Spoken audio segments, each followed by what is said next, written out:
Assalamualaikum warahmatullahi wabarakatuh. Hope you're doing well. So, I saw this news that the unibrow lady, her painting, Frida Kahlo, sold for $55 million.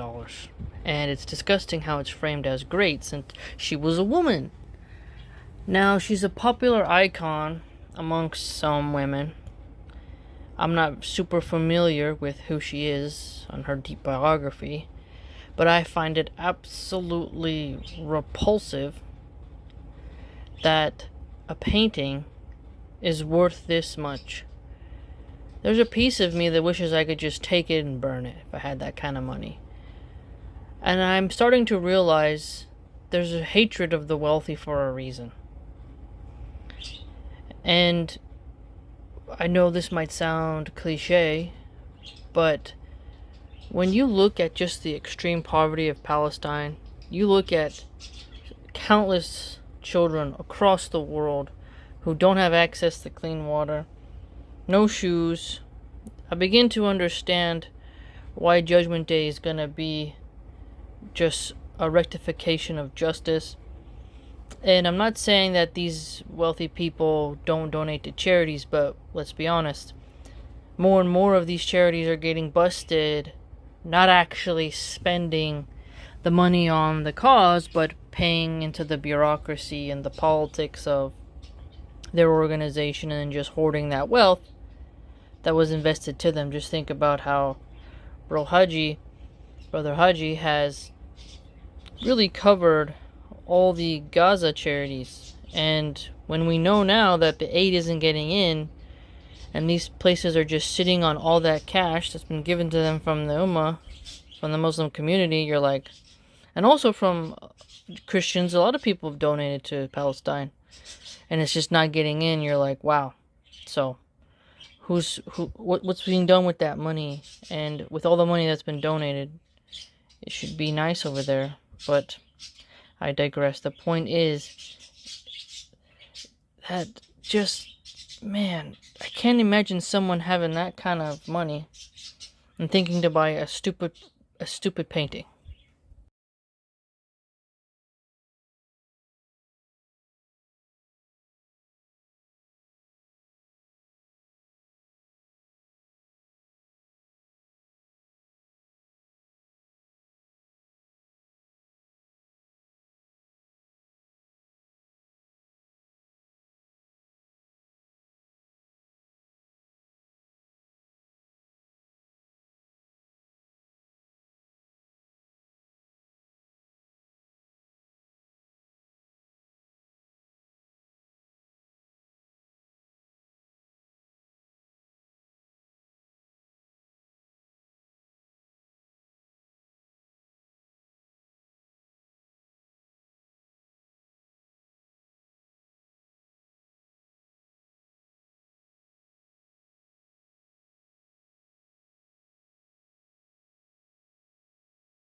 This record-breaking result shows just how far we have come, not only in our appreciation of Frida Kahlo's genius, but in the recognition of women artists at the very highest level of the market.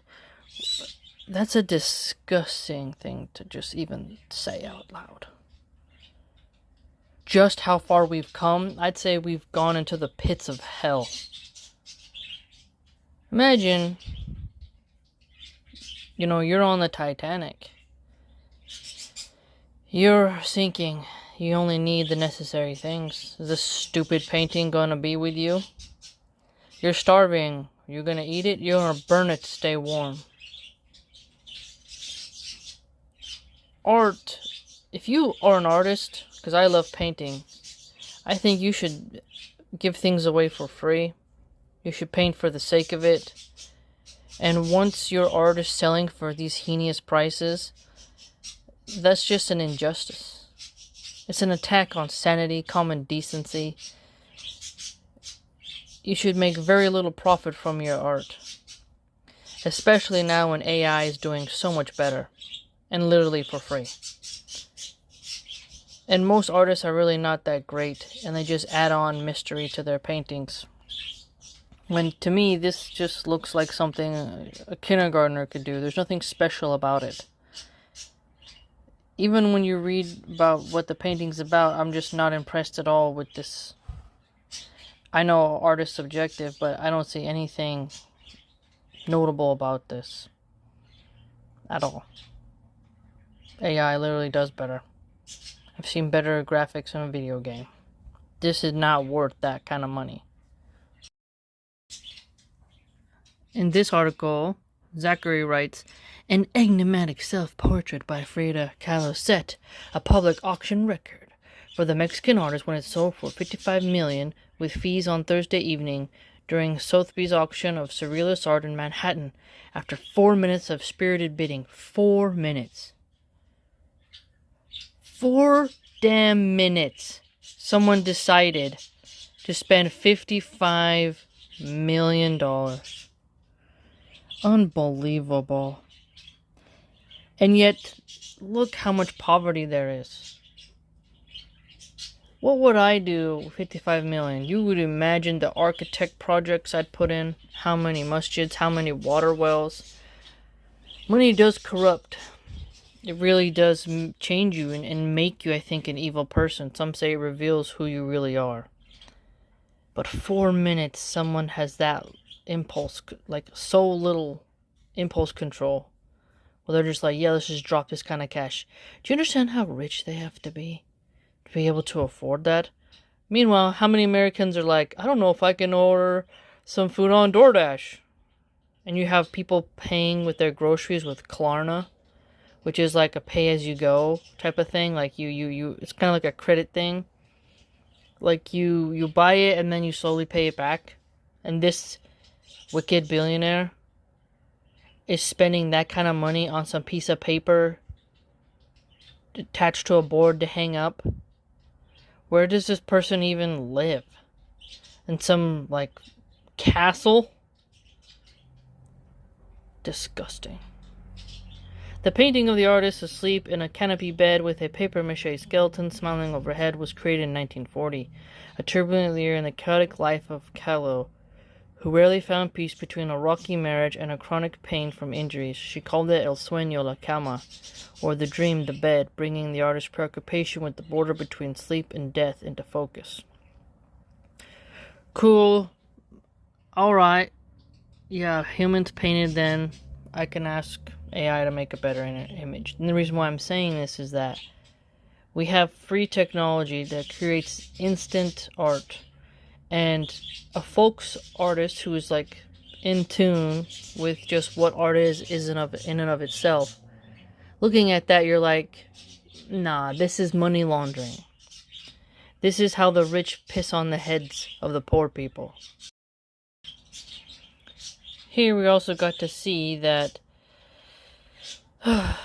there was an Austrian painter, Gustav Klimt, that sold a painting for $236.4 million. This is some of the most evil thing I have ever read. This is like absurd. What is money and what is art? And look at just the hoarders of wealth. It would be a brilliant thing to just grab that painting and just urinate on it. Just rip it into pieces. Take a sledgehammer to it, pour red paint all over it, and watch that wealthy person cry. Because that kind of money could go to do actual good deeds. There is no painting worth that kind of money. I don't care what human being painted it. This is just sick. And what kind of, these billionaires are also not smart. Like, think about it.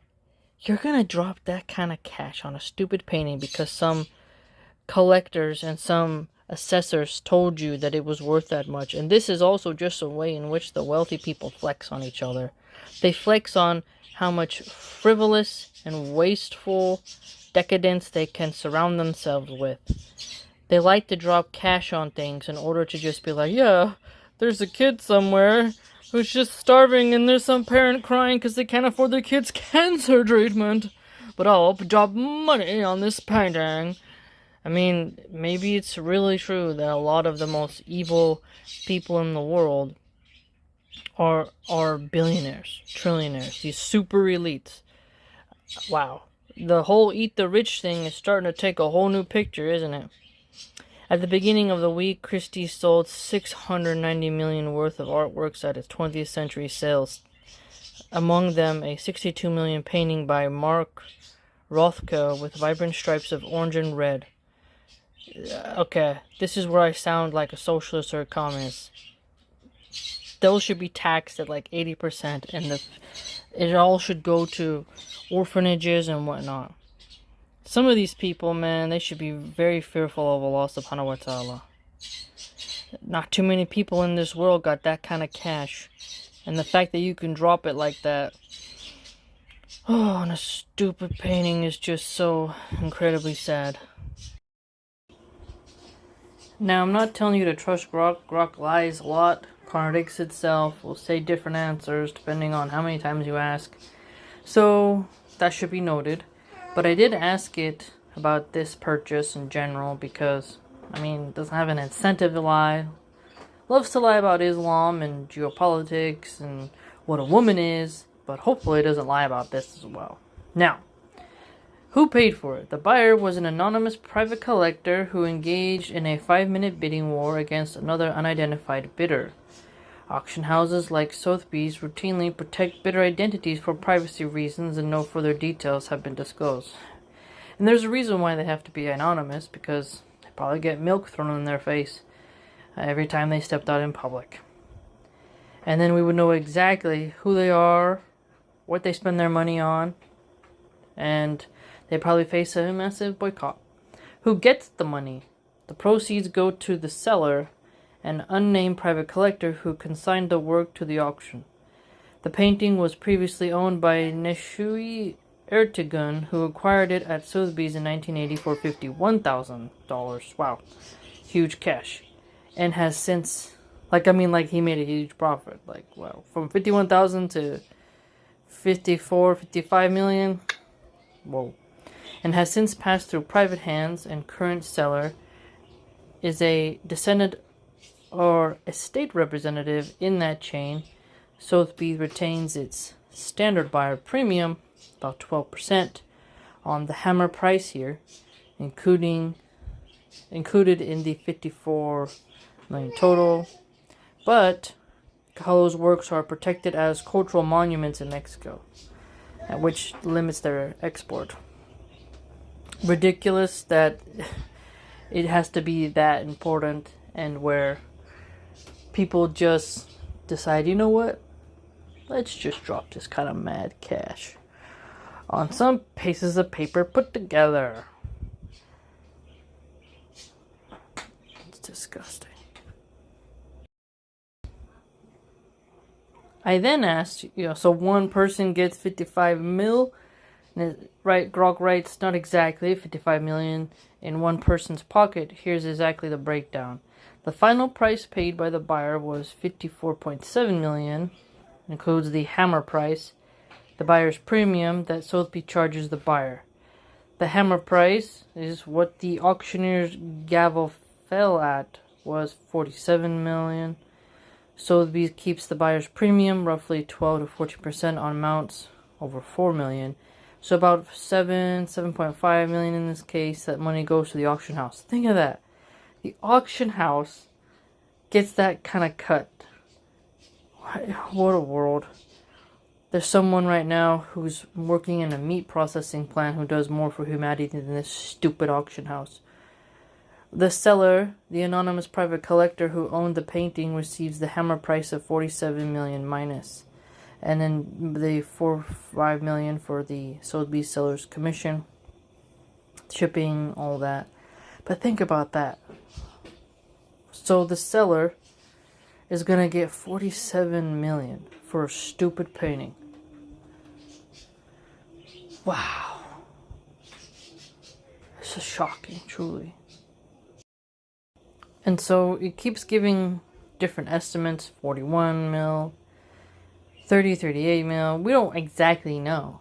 But A crap load of cash for a stupid painting. And I don't care how her fans are like, oh, well, she's this, she's that. I don't care. It's selfish, and it's wasteful, and it's degenerate. It's actually satanic when you really look at it. How many people you could have helped, but you bought a stupid painting. So I got curious, why does the auction house get a cut? And it writes, Grok, auction houses like Sotheby's or Christie's act as the middleman and take on real work, risk, and costs. They get a cut from both sides. So, expertise and authentication. They have or hire top specialists who research provenance, confirm the work is genuine, and write catalog essays that convince collectors it's worth $47 million. Billionaires, we're so smart. It's like, okay, you let some stupid specialist make you think that this product that can get ruined in the rain or from a toddler is worth millions of dollars when you could literally put water wells in, build hospitals, pay off someone's student loans, help someone become a doctor, freaking do so much charity work in the animal sector, plant countless trees. Instead, you concentrated it in this painting that I just am now going to fantasize about being destroyed. Marketing and global reach, lavish printed and online catalogs, private dinners, preview in New York, London, and Hong Kong. See that? Oh, well, we have to, the auction house, we have to host a private dinner for the rich people. Oh, do you remember when MAGA was saying that people on EBT and Snap, they're lazy and should get a job? 40 million Americans on Snap and EBT, but don't worry. The wealthy in New York, they will watch and they will look at this painting and they'll spend millions, as plenty of New Yorkers don't know if they can afford public transit the next day. Oh, you lazy you filthy little jealous communists. And here it says, targeted outreach to the world's richest collectors.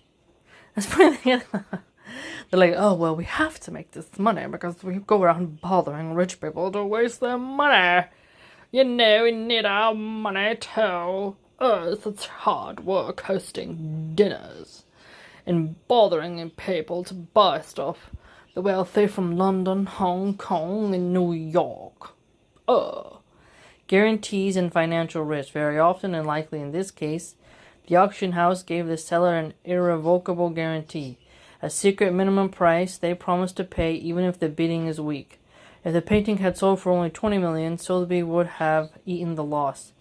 When it sells for $47 million, they get rewarded for that risk. So they can think about that. The seller's like, listen here, you must pay me this vast amount of money for me to even want to sell it at your location. And then the auction house is like, yes, we will guarantee this price even if we can't convince other rich people to waste their money. We'll waste our money on it. The whole thing we do is wasting money. Oh, babies starving to death, you say? Sudan, different parts of Africa. Students in America can't afford their student loans. Well, no, the world needs this stupid art.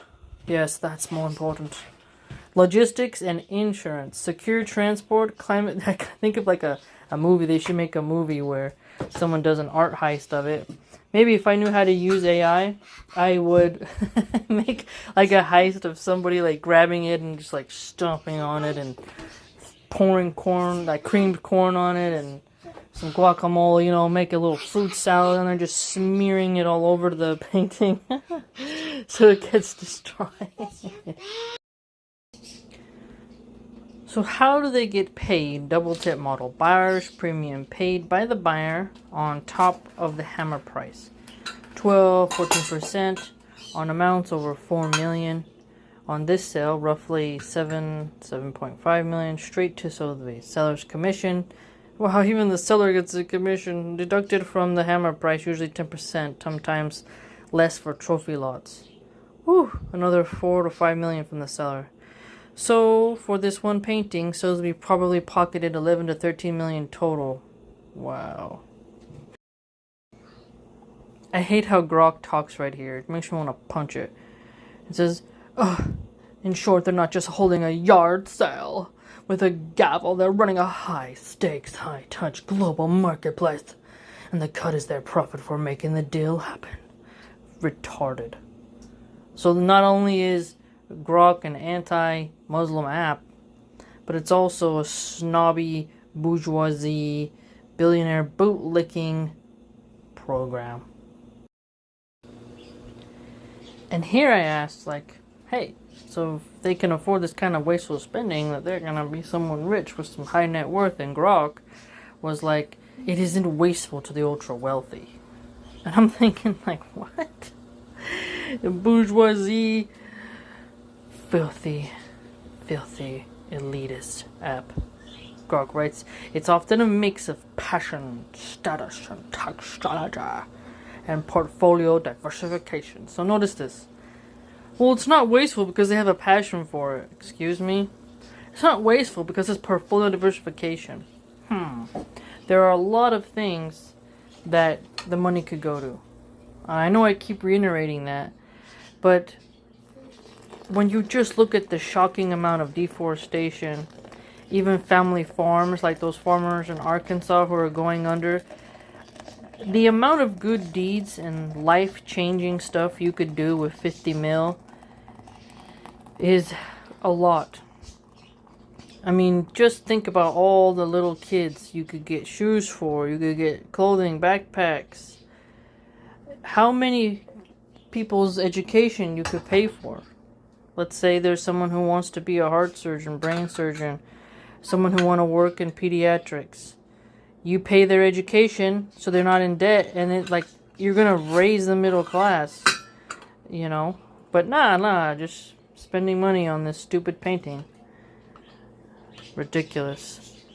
And it's sick how Grok is like an anti-Muslim app and now is like making excuses for the wealthy.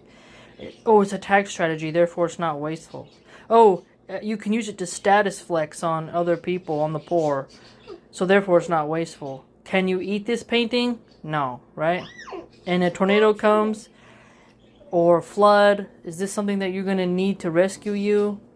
I don't think so. Unless you're like, hey, save me and I'll give you this painting. You know, it's firewood, pretty much. And then it just started giving me estimates, like someone at least have a 1 billion, like, they're that kind of money, like they gotta have at least 1 billion. And so it also mentioned, 500 million at least. And again, how can you have that much money and think, hey, let's just spend it on art? I bet you there's some person hidden away in San Francisco or in the hills in some rural village in China, or who's making some really nice art, and they're not going to sell it to you for that price. And at a certain point, I think you lose the essence of what art is. A character comes from the paintings having this sort of passion, and they speak to you in a way. You can find greater art on Etsy. These farmers markets you go to get you a little painting. Go to a community college, check out some artists, support them. Why, this lady who painted that, she's dead. Why are you wasting money on that? Also mentions here, like, the realistic ballpark, 2 through 5 billion or more. So again, we're just seeing how dystopian the world's become. Just look at it. Just a look at it. I mean, if I was using an AI app and I typed this in and it gave me this result, I would be like, 1-star review on the App Store. And I know you're saying, well, it was painted by a person. Come on, man. I've seen some really great Lord of the Rings paintings. Now, as in Islam, we're not supposed to show the soul, right? But you can make a maze or something very abstract with some very popping colors and just where it's just anarchical or even mathematical, just super geometric lines imposed on one another, all that, and buy it for $30. I've always despised when I go into certain cafes, because, in California, certain cafes, they will put art up on the walls and they'll have the price. And I'll see one that, I remember this one, it was like some cupcakes. It was like, okay, high school level in my opinion. And it was over $200 and it was small. Now that's like 1 foot by 1 foot. And I'm thinking, what the hell, this rinky-dink painting, and you want that kind of cash?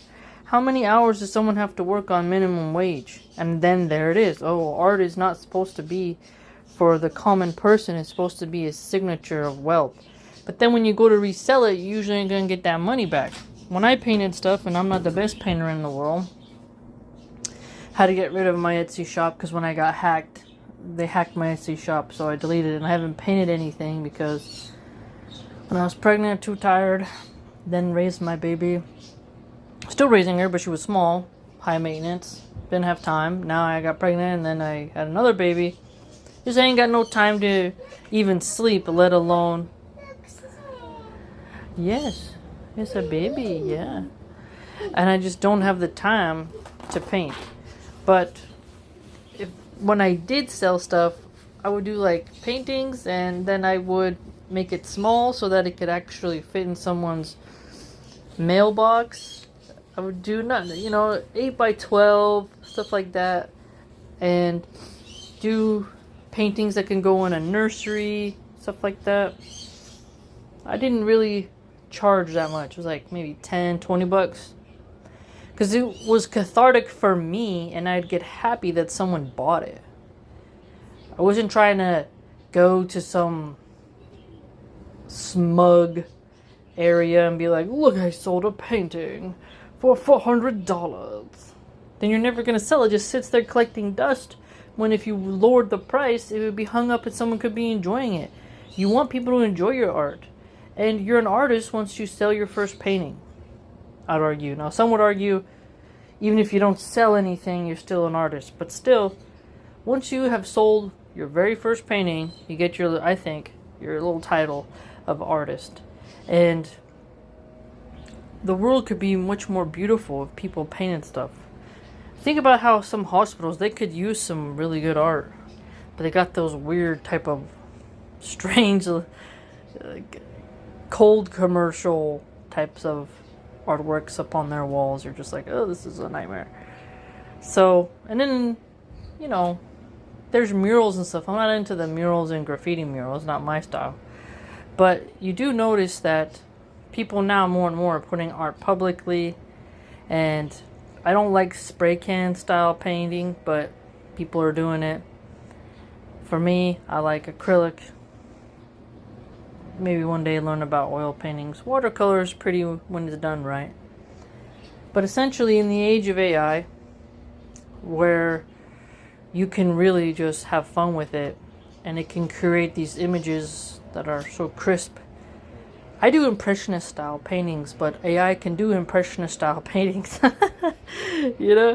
So you're competing with that. So at the end of the day, you can sell art, or you can do money laundering and just be a depraved human being by spending $50 million on just this simple work. And I don't care about her biography when it comes to the price of this painting. Okay? If I ever painted something like that and someone was selling it for 55 mil, I hope that somebody would just burn it. That's not worth it at all. Astaghfirullah. May Allah subhanahu wa ta'ala protect us and guide us. Ameen.